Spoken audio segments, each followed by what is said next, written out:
Uma das maiores tragédias do século XX foi o que aconteceu ao final da Segunda Guerra Mundial na Europa, especialmente na Europa Oriental. Hoje você vai conhecer essa história traumática que deixa marcas até hoje na região.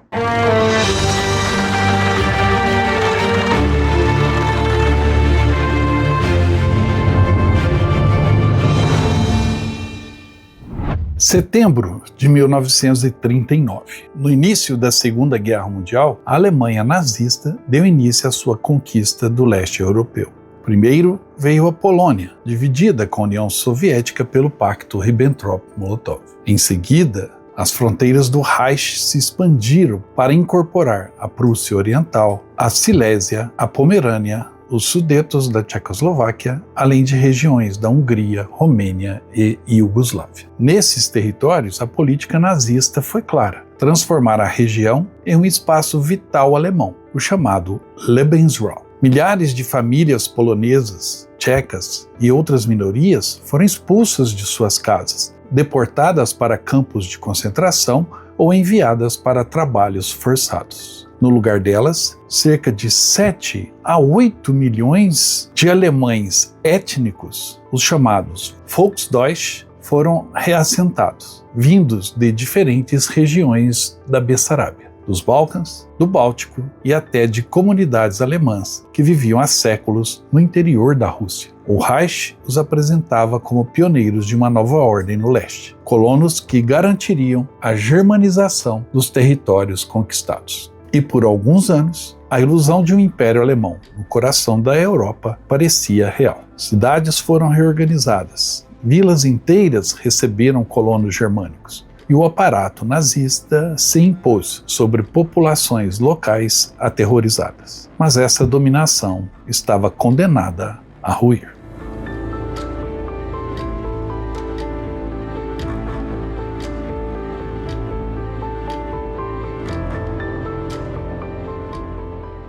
Poucas aldeias e cidades europeias, a despeito do seu tamanho, conseguiram escapar ilesas da guerra. Por um acordo informal ou por sorte, os centros clássicos, medievais e renascentistas de algumas célebres cidades europeias, como Roma, Veneza, Praga, Paris, Oxford, jamais foram alvejados. Mas no primeiro ano da guerra, bombardeiros alemães arrasaram Roterdã e destruíram Coventry, cidade industrial inglesa. A Wehrmacht riscou do mapa muitos vilarejos nas rotas de invasão através da Polônia, e mais tarde também da Iugoslávia e da União Soviética. Bairros inteiros no centro de Londres, sobretudo nas áreas pobres em torno das docas do East End, foram vítimas da Blitzkrieg da Luftwaffe no decorrer da guerra. As cidades em ruínas eram a prova mais evidente da devastação e passaram a servir como uma espécie de emblema que expressava a tristeza da guerra.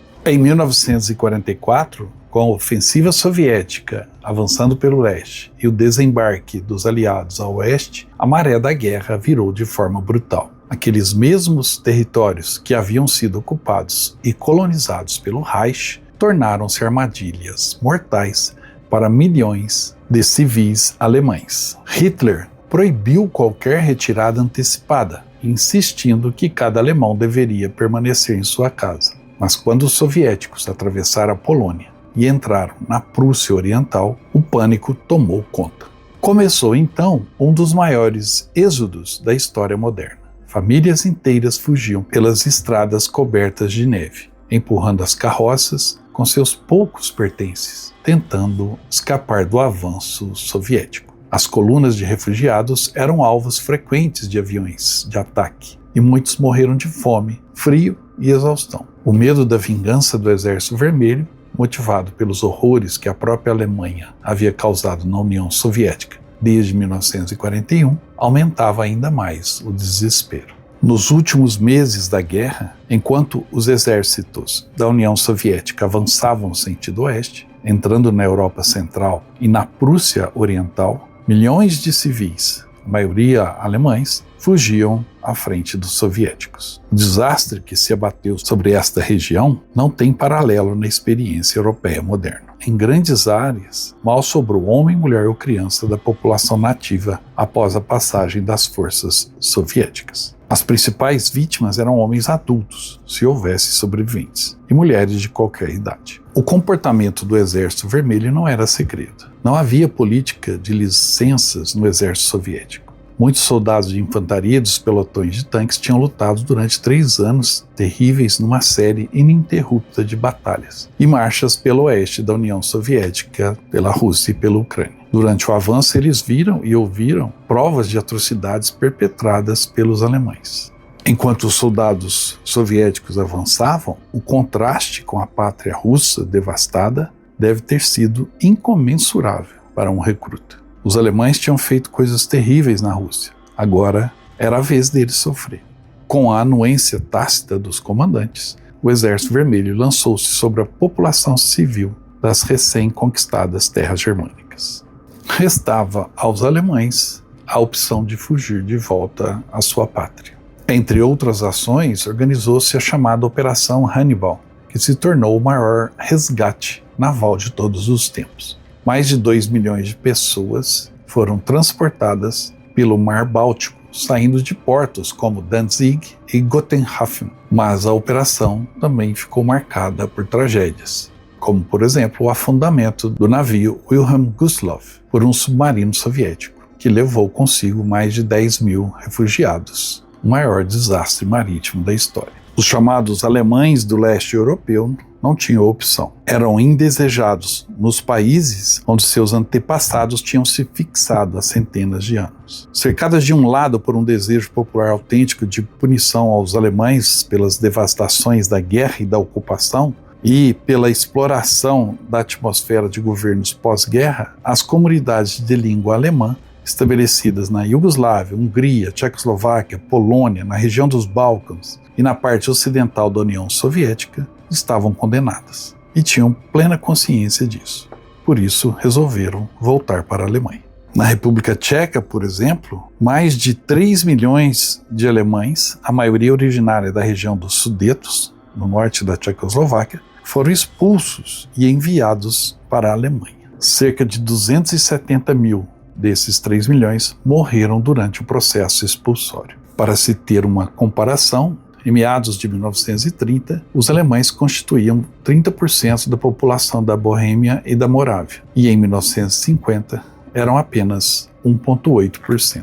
Da Hungria foram expulsos mais de 620 mil alemães, na Romênia 790 mil, na Iugoslávia meio milhão e na Polônia 1.300.000 alemães. Mas o maior número de refugiados veio das áreas a leste, que haviam pertencido à própria Alemanha, na Silésia, na Prússia Oriental, na Pomerânia Oriental e ao leste de Brandemburgo. A Europa Oriental foi esvaziada das populações de origem alemã na base da força. Stalin devolveu a Prússia Oriental ao mundo eslavo, ao qual ela pertence, segundo sua promessa já em 1941. 13 milhões de refugiados voltaram para a Alemanha e se integraram à sociedade da Alemanha Ocidental. Com o fim da guerra, em maio de 1945, esse deslocamento não cessou. Nos acordos de Potsdam, os aliados aprovaram oficialmente a transferência da população alemã dos territórios orientais para dentro da Alemanha ocupada. Estima-se que, ao final, entre 13 e 14 milhões de alemães foram deslocados entre 1944 e 1947. Destes, 2 milhões de alemães morreram durante as marchas forçadas, fugas e expulsões. O resultado foi a transformação completa do mapa humano do leste europeu. Regiões que por séculos tiveram presença germânica foram desgermanizadas. A Silésia, a Pomerânia e a Prússia Oriental deixavam de ser alemães, tornando-se parte da Polônia ou da União Soviética. A reorganização geográfica da Polônia, por exemplo, perdeu para a União Soviética 178 mil km² na divisa oriental, mas foram compensados por 103 mil km² de terras de qualidade bem superior, tomadas de territórios alemães a leste do rio Oder. Essa transição foi dramática e importante para poloneses, ucranianos e alemães nas regiões afetadas. Essa história da evacuação alemã da Europa Central e Oriental é, ao mesmo tempo, o desfecho lógico da guerra de conquista iniciada pelo Reich e uma tragédia humanitária gigantesca. Um ciclo de violência que começou com a expulsão de povos no início da guerra e terminou com o próprio povo alemão, transformado em massa de refugiados, vítimas da catástrofe que o nazismo desencadeou. Inicialmente, a saída foi caótica. Milhões de alemães fugindo às pressas em 1944 e 45 diante do avanço do Exército Vermelho. Após a guerra, um processo mais sistemático, porém ainda brutal, de triagem, levou milhares de alemães a campos, onde eram separados e depois embarcados em trens de carga superlotados rumo às zonas de ocupação na Alemanha e na Áustria. As condições para isso tudo eram extremamente precárias. Falta de comida, frio, doenças e violências eram comuns. Muitos relatos falam de agressões, de confiscos de bens e até massacres locais contra alemães que resistiam ou demoravam a sair de onde viviam. Chegavam a serem marcados com uma letra que os identificava como alemães, assim como os alemães haviam feito com a estrela de Davi no uniforme dos prisioneiros judeus. Ao chegarem à Alemanha, não terminava o tormento. Os expulsos chegavam a um país em ruínas, dividida entre zonas de ocupação, e foram alojados em vilarejos abandonados, casas destruídas ou acampamentos improvisados, sofrendo com falta de comida e de moradia. A integração foi difícil. Os refugiados do leste eram vistos muitas vezes com preconceito pelos alemães locais, que também enfrentavam a miséria do pós-guerra. Com o tempo, especialmente a partir da reconstrução dos anos 1950, essa população foi absorvida, mas a memória ainda permanece como um trauma coletivo.